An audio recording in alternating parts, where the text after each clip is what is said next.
Assalamualaikum warahmatullahi wabarakatuh.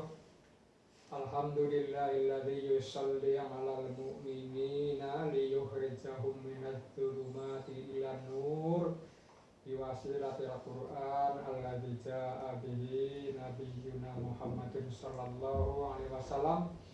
Wassalatu wassalamu alaihi wa ala alihi wa man tabi'ahu bi ihsanin ila yaumiddin wa ba'du.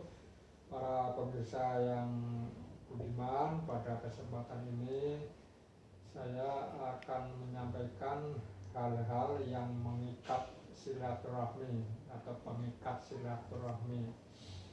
Dalam hadis yang dimuat dalam kitab Sahih Muslim, ada hadis yang menyatakan ad-dinu an-nasihah. An-nasihah dalam hal ini artinya ketulusan. Satu akar dengan kata nasuha. Hanya saja kata nasuha itu lebih intensif ya, dan digunakan untuk sifat taubat ya, taubatan nasuha ya. Artinya taubat yang tulus. Jadi agama itu adalah dibangun atas dasar ketulusan. Sahabat bertanya kepada Nabi, ketulusan kepada siapa wahai Rasul? Nabi menjawab, lillah, tulus terhadap Allah. Dalam hari ini, dalam beribadah, dalam menjalankan agama ya, itu hendaknya karena Allah semata-mata ya, bukan karena yang lain, seperti yang difirmankan di dalam surat Al-Bayyinah, wa ma umiru illa liya'budullaha mukhlishina lahuddin. Ya, ini ayat ini sebenarnya ditujukan kepada orang-orang ahli kitab, tapi ini termasuk juga untuk peringatan kita ya, bahwa mereka itu tidak disuruh, ya, tidak diperintah kecuali hanya beribadah kepada Allah dengan mengikhlaskan, memurnikan niatnya dalam beribadah itu sebagai pelaksanaan agama. Ya, itulah. Oleh karena itu lawan daripada tulus, mukhlis adalah syirik. Sesuatu yang ketika seseorang beribadah itu bukan ditujukan kepada Allah, tapi ditujukan kepada selain Allah, di samping juga beribadah kepada Allah ya. Oleh karena itu dalam beragama ini harus murni semata-mata berdasarkan petunjuk dari Allah, bukan dari yang lain. Seperti yang berkembang di dunia modern sekarang ini, yang dikatakan oleh Karl Armstrong, penulis buku The History of God ya. Dia mengatakan bahwa humanism is itself a religion without God. Itu yang lagi ngetren sekarang, bahwa humanisme itu sendiri adalah agama tanpa Tuhan. Yang inilah yang didakwahkan oleh lembaga internasional ya, ke seluruh dunia, dan imbasnya juga masuk ke negara kita. Nah, humanisme itu punya dua anak kembar, yang satu dinamakan human rights atau hak asasi manusia, yang satu disebut demokrasi. Satu tatanan kehidupan masyarakat, ya agama itu sendiri yang dibuat oleh manusia tanpa melibatkan Tuhan. Nah, itulah humanisme, yang dua anak kembarnya adalah demokrasi dan hak asasi manusia.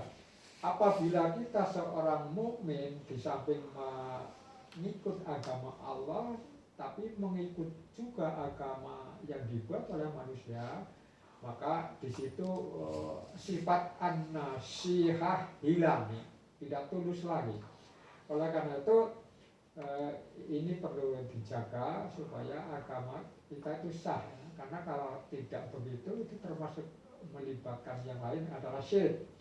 Nah kemudian berikutnya lillah wali rasulihi wali kitabihi wali a'immatil mukminin wa amatihim.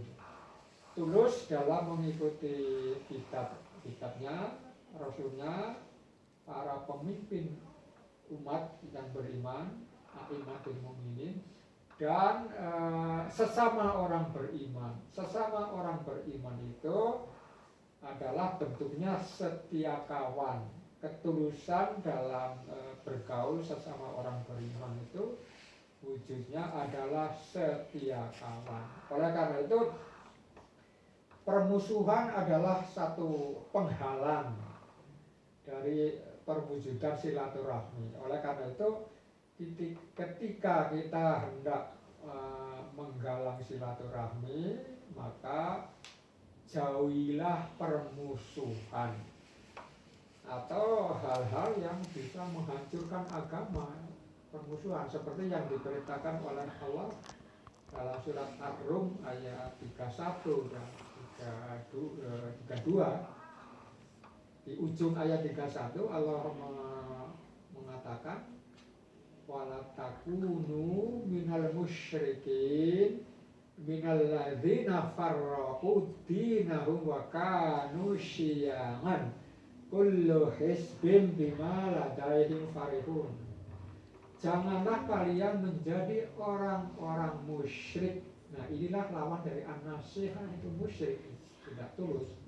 Yaitu orang-orang yang memecah belah agama mereka menjadi kelompok-kelompok, menjadi madhab-madhab, menjadi golongan-golongan, dan setiap kelompok merasa bangga atas apa yang ada pada dirinya.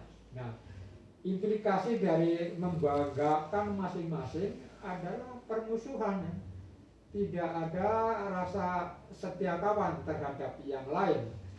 Oleh karena itu, hendaklah seseorang itu menghindarkan hal-hal yang menjadikan seseorang bermusuhan dengan yang lain. Salah satu hal yang menjadikan seseorang bermusuhan dengan yang lain karena melanggar perintah Nabi dalam hal melaksanakan teologi ini. Nabi bersabda, tafakkaru fi khalqillah wala tafakkaru fillah fatahlaku. Berfikirlah kalian tentang ciptaan Allah, jangan berpikir tentang zat Allah, niscaya kalian akan binasa. Di awal penyampaian saya katakan bahwa teologi yang saya bahas ini adalah teologi praktis, ya, al-ma'un, bukan teologi yang membicarakan sifat-sifat Allah, karena itu menjadikan permusuhan satu sama lain seperti yang terjadi sekarang. Saya pernah melihat di TV ada satu kelompok, ya, kelompok teologi yang para teolog menyebutnya aliran Mujassimah, ya. Itu paling galak, ya, mengkafirkan orang yang lain, ya. Barang siapa yang pandangan teologinya tidak sama dengan mereka, maka dia itu kafir dan sholatnya itu tidak sah. Nah, oleh karena itu ini meresahkan sekali, ya. Di samping ada Mujassimah, ada Sifatiyah. Nah, ini yang kelompoknya Asy'ari, ya, Asy'ari Maturidi yang dikenal dengan sifat 20. Perbedaan pandangannya adalah pada kelompok Mujassimah, dia mengatakan Allah itu berada di atas arsy, ya, di singgasananya sana. Tapi kelompok Sifatiyah Maturidiyah ini tidak di atas arsy dalam arti menempel, tapi di atas jauh. Nah ini pertentangan, ya. Sementara orang-orang Mu'tazilah mengatakan Allah tidak punya sifat, Allah itu mendengar dengan zatnya, sesuatu terjadi karena zatnya bukan karena sifatnya. Hingga orang-orang Mu'tazilah disebut kelompok Mu'attilah, ya, yang menentang sifat-sifat Allah. Dan kelompok-kelompok ini saling mengkafirkan satu sama lain. Oleh karena itu pimpinan pusat Muhammadiyah melalui keputusan Majelis Tarjih tentang akidah menetapkan bahwa kader-kader Muhammadiyah tidak boleh membahas dan terlibat dalam kasus-kasus ini, harus netral. Kita wajib beriman kepada sifat Allah, tapi tidak boleh membahasnya. Nah, inilah yang penting untuk menjaga stabilitas ukhuwah yang perlu diperhatikan bagi kader Muhammadiyah, jangan terlibat dengan madhab-madhab teologi. Mudah-mudahan bermanfaat. Bila taufiq wal hidayah. Assalamualaikum warahmatullahi wabarakatuh.